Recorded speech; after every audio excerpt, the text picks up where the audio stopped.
Hey there everybody, it's Alex here from VG247.com, and I want to talk a little bit today about Xbox Game Studios, which of course is formerly Microsoft Game Studios, and what they might be able to do on the Xbox Series X to get us really excited for some first-party Microsoft games.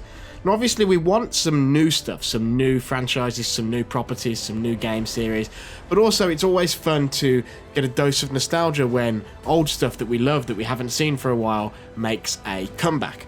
And so we had a think on the VG247 team about what Xbox franchises we'd like to see return on the Xbox Series X generation of hardware, on the next generation.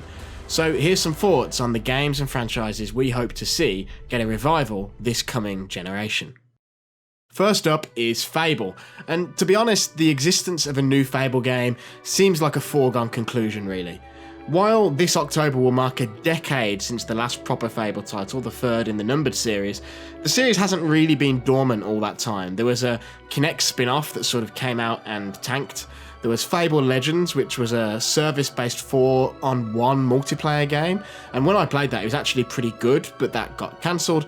And when that game was cancelled, that actually took down the developer Lionhead in the process. Lionhead no longer exists. But since then, rumours of the return of Fable have been pretty constant. And anytime you ask someone at Xbox, like the boss Phil Spencer, about the franchise, there's always that little smile that suggests that the series has never really truly been dead.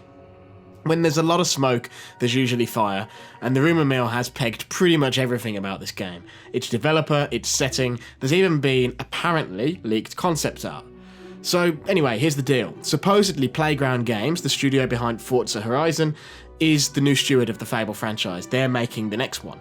And that means the series is remaining in British hands, which I actually think is pretty important to the tone.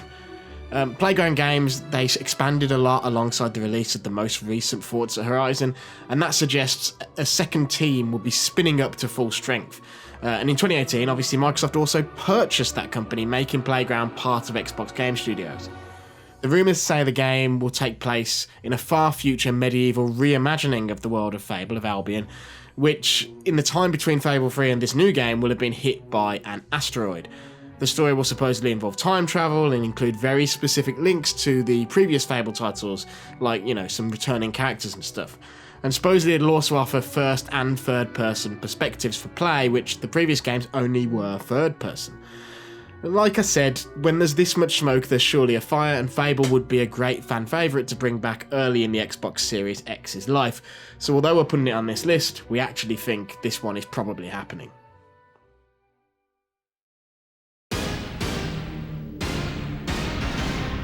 Second on our list is Perfect Dark, and despite Perfect Dark Zero being an Xbox 360 launch title, it doesn't really feel like that series has ever really truly found and made its home on Xbox. First one, of course, was a Nintendo game back when Rare was owned by Nintendo, and Perfect Dark Zero actually began life as a GameCube game, then it became an Xbox game, original on Xbox, and then finally it made its way to the 360, where it came out as a launch title. And that game sort of has an identity crisis, it's sort of all over the place, and I think that's sort of to do with that weird development cycle that it had. But with that said, I think the Xbox Series X is probably the perfect place for Joanna Dark to make a comeback and really carve herself a role as an iconic face of Xbox as much as Master Chief and characters like that.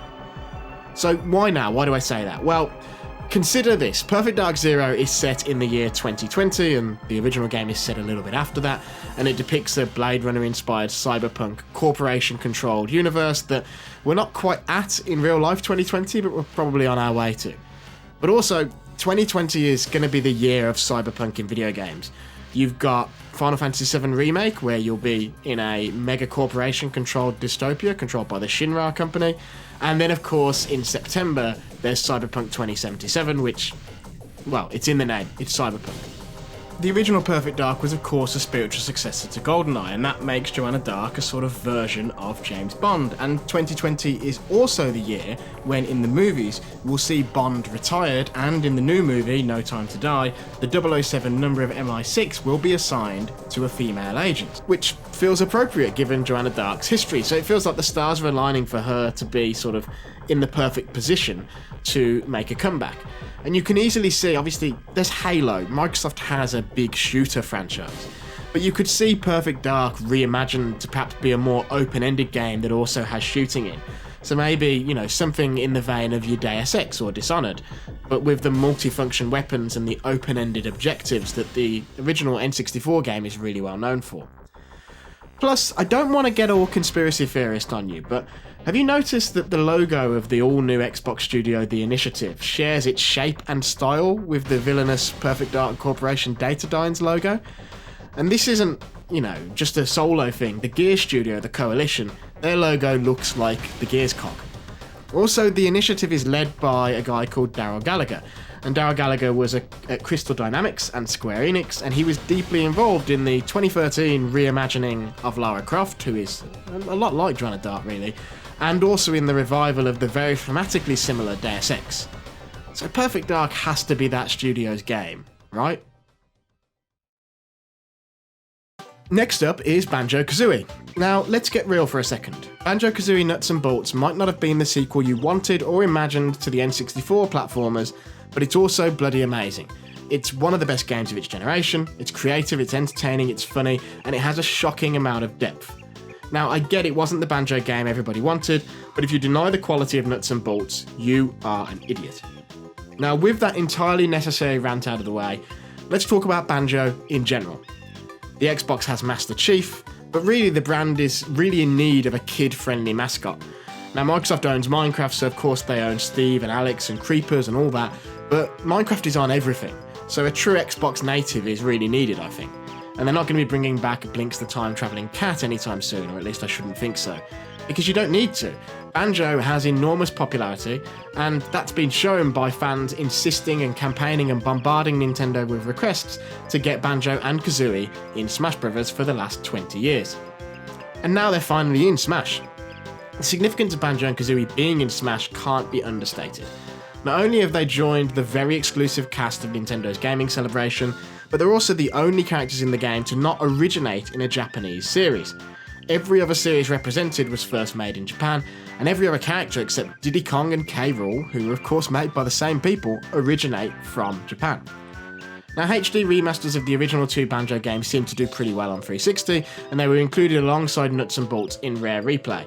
But you've got to think that fresh off the negotiation with Nintendo for Banjo and Kazooie's inclusion in Smash, hopefully people at Xbox have recognised the strength of the character and got the ball rolling on getting some sort of all-new Banjo title in production. Plus, if Microsoft and Nintendo want to remain all cozy, this would be an ideal game to release cross-platform on the Xbox and the Switch. Next up, we've got a bit of a double-header, Project Gotham Racing, and actually, don't laugh, Midtown Madness. Now, Project Gotham Racing, that's a game that I associate strongly with some of my very best Xbox memories. PGR2 in particular is one of the early Xbox Live games that helped me to really understand the potential of that online platform. I remember breaking the game with friends online to make dumb rule sets that were definitely not developer intended, and I remember showing off really cool stunts and driving tricks online. It was just good. Now, obviously, a month before the release of Project Gotham Racing 4, Activision purchased the developer Bizarre Creations, and that ended Microsoft's association with the developer and the Project Gotham Racing franchise. Bizarre then would later be closed down because there is no justice in the world. Now, one gets the impression that at Microsoft they think Forza Horizon has sort of filled the gap that PGR left behind. And it sort of has, but PGR still had its own feel and style that remain unique, and it'd be great to see that revisited. But also, PGR isn't the only dormant Microsoft racer worth a revisit. As I said, there's Midtown Madness, which in my opinion was an underrated classic, and the third is another seminal early Xbox Live title, and one of the earliest console games I remember really nailing the feel of just aimlessly tooling around an open world in an online setting. They had a different sort of arcade style, almost like a kart racer, in terms of the handling and style, even though they used real cars, and again, that is an area that isn't really served by Microsoft's current first-party offerings, so it'd be cool to get that back. And now we head to another genre with Killer Instinct, a fighting game. Now, Killer Instinct began life, the reboot, as an Xbox 360 game, but then it ended up coming out as an Xbox One launch title. So that means the series hasn't actually been dormant for all that long, and it's even been active this generation that we're now leaving. It got 3 full years of DLC characters, including guest characters from Halo and Gears. But we've put it on this list because we really don't want Xbox Game Studios to forget about Killer Instinct or fighting games in general this coming generation. Killer Instinct isn't as big as Halo or Gears, but it has a lot to offer. Killer Instinct was initially developed by Double Helix Games, who were later purchased by Amazon, but later seasons were refined into a really sharp product by Iron Galaxy. It is, without a doubt, one of the best overall fighting games of this generation, and Microsoft should really be applauded for how it supported the game with streams, updates and tournament prize pots. Iron Galaxy really made the game its own in the later years, and it only really makes sense now to give that studio full control, perhaps with a bit of oversight from original Killer Instinct developer Rare, for a next generation sequel that'll give Microsoft a continued foothold in the ever-growing fighting game esports scene. And now we travel east to talk about the next on our list, Lost Odyssey, but also actually Blue Dragon. Because no matter how well the next Xbox does in Western markets, one major region is most likely to remain frustratingly difficult for Microsoft, and that's Asia, and specifically actually Japan.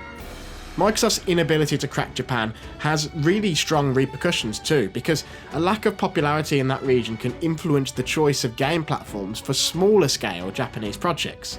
So this is why, for instance, a comparatively lower budget but ultimately Game of the Year material game like Nier Automata didn't originally come to Xbox. Square Enix saw that game's audience as predominantly Japanese, so why would they bother releasing it on Xbox when that platform doesn't even have 250,000 units sold there? So this isn't just a battle about selling consoles, but it's also about securing games from an entire region without getting them as late ports as you did with Nier. Some of Microsoft's Xbox 360 era strategy of courting Japanese developers and publishers with huge stacks of cash seemed like a bit of a waste of time. Japanese RPG exclusives from Namco and Square Enix almost all eventually landed on PlayStation over time, and none of them were sales smash hits. But far more worthwhile was Microsoft's original Japanese content, the best of which came from Final Fantasy creator Hironobu Sakaguchi. Now, Sakaguchi's company Mistwalker worked with other developers to deliver 2 new series that had obvious parallels. Blue Dragon was meant to be like Dragon Quest, and Lost Odyssey was meant to be like Final Fantasy. Blue Dragon actually got 2 Nintendo DS sequels and an anime, and I'd be happy to take another big screen one of those, but it's Lost Odyssey that I think really holds the potential. This tale of a group of immortal warriors and their relationships to the mortals whose lives are so fleeting to them, it carries a lot of the energy of the Final Fantasy brand, almost to the point where it's taken the piss a bit. Like, there's an airship driving gruff old geezer who's called Ced, which is about as close to Sid as you can probably get without getting sued. So basically, Lost Odyssey was the Final Fantasy XIII that Sakaguchi would have made had he stayed at Square Enix. Now, Lost Odyssey and Blue Dragon are both flawed but enjoyable experiences, but they're also the sort of games that could certainly find their feet more with sequels. Plus, Lost Odyssey's immortal core cast could allow for any amount of time to pass between games, allowing for a Final Fantasy level of originality between the first game and any sequel, while you could still keep some of those immortal characters. Mistwalker has only been on mobile and handheld projects for almost a decade now, so it's high time that Sakaguchi got given a big budget again, and Microsoft really does need some more games to appeal to Japan. And so we take one last trip back to Rare for Viva Pinata, and this one really should go without saying. Rare's strange little pet simulation game remains one of the most charming and unique things that Xbox has ever published, and so it's no surprise that it's constantly talked about by people like me. Now, this is a cult classic rather than a sales monster, but Viva Pinata is a lot like Banjo Kazooie in that this is a game that reaches beyond the usual slap a chainsaw on a gun, finish the fight bloodletting that has typically been Xbox's bread and butter, and that's a good thing. Xbox needs more games like this that appeals to different types of people, but it's also the sort of thing that even the most dedicated shooter dude bro might discover and secretly fall in love with on Xbox Games Pass. And last but certainly not least in this list is 1 vs 100, or some other quiz game. Taking quiz game shows and putting them on Xbox Live was genius. Now that manifested in 1 vs 100, an Xbox Live powered massively multiplayer quiz that gave players the chance to earn real prizes. People really loved it, but in 2010 the idea was shelved anyway. Now the truth is, Microsoft was well ahead of the game with this one. And in recent years, online quiz games that sort of have a live host have become big business on mobile. There's things like HQ Trivia, where players participate in live contests with a real host through their phones. Microsoft's concept worked, and it's carrying on working elsewhere even now, so it's probably time to bring it back. Now, the good news is, Xbox seems to be aware of this. At an event last year, Xbox boss Phil Spencer said that they would like to do something like 1 vs 100 again, before going on to explain that the 1 vs 100 property is owned by a TV game show production company, so they probably wouldn't bring that back, but the idea behind it is something the company would like to continue with, and I for one would love to see them come up with a quiz format and deliver it via Xbox Live in the same way. And that's it for our list of franchises that we want to see back on the Xbox Series X. But that actually isn't all the ones we could think of. And I'm curious what you guys think would be the ones you'd like to see back. I can think of a few already, like, I certainly wouldn't say no to a new Crimson Skies. There's also those weird one-off Xbox games, things like Brute Force, and of course Blinks, which even got a sequel. But let us know in the comments what you would like to see back. And don't forget to give us a like, give us a subscribe, hit all those positive buttons and help us to feed the YouTube monster. So that's it from us today. Until next time, everyone, see ya.